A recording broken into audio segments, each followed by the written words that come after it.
Today, in our adoration of the Blessed Sacrament, we have been able, for perhaps just a glimpse, just a brief moment, to realize with Christ the joy that he has,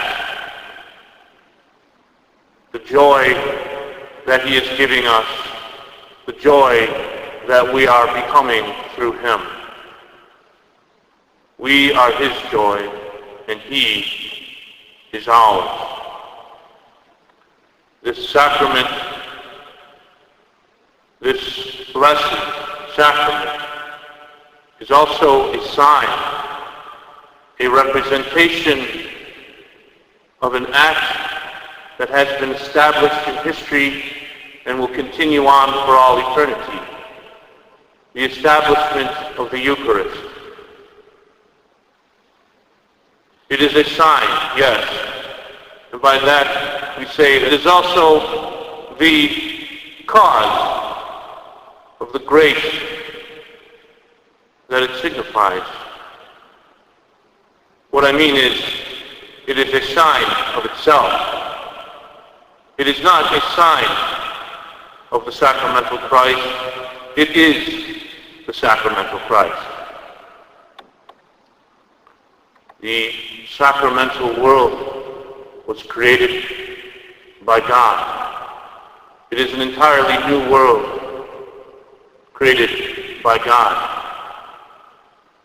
As we read in the Gospel today, Christ said, "No one pours new wine into old wineskins, otherwise the new wine will burst the skins."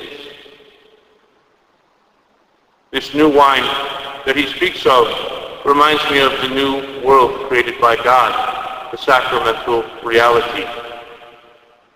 It is new. It is not old, such as the old wineskins, the old symbols of God. It is God himself giving himself sacramentally. It is not a symbol of something else. That would be the old wineskins, the Old Testament, where God could only speak to us through symbols. Now, this sign is the sign of itself. It is the cause of the grace that it bestows. It is not a mere veil of spiritual realities. No.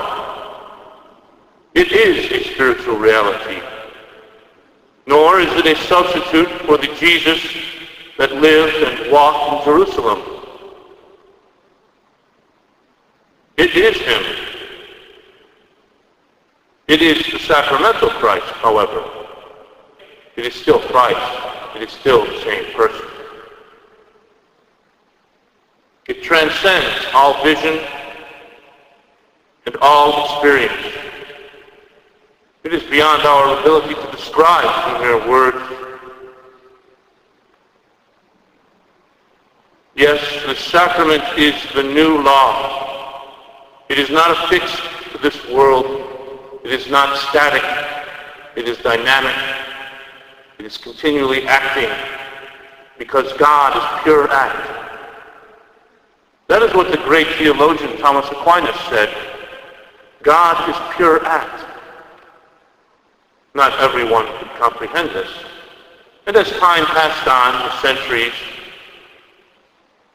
some men found it more and more difficult to relate to a God whom the theologian had said was pure act. So, in order to counter this, devout men established the devotion to the Sacred Heart.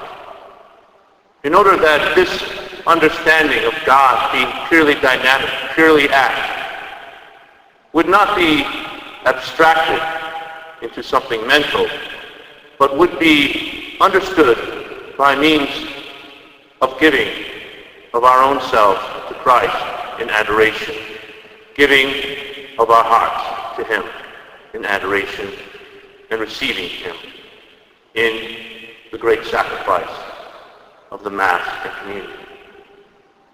And so, we have this devotion to the Sacred Heart, another gift of the Church. We also remember that there were and are remaining 12 promises of the Sacred Heart. Number 1, I will give them all the graces necessary for their state in life, those who adore the Sacred Heart. I will establish peace in their families.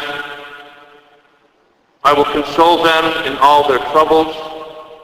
4, they shall find in my heart an assured refuge during life, and especially at the hour of death. I will pour abundant blessings on all their undertakings. 6, sinners shall find in my heart the source of an infinite ocean of mercy. 7, tepid souls shall become fervent. Fervent souls shall speedily rise to great perfection. I will bless the homes in which an image of my heart shall be exposed and honored. I will give to priests the power of touching the most hardened hearts. Those who propagate this devotion shall have their names written in my heart, never to be effaced.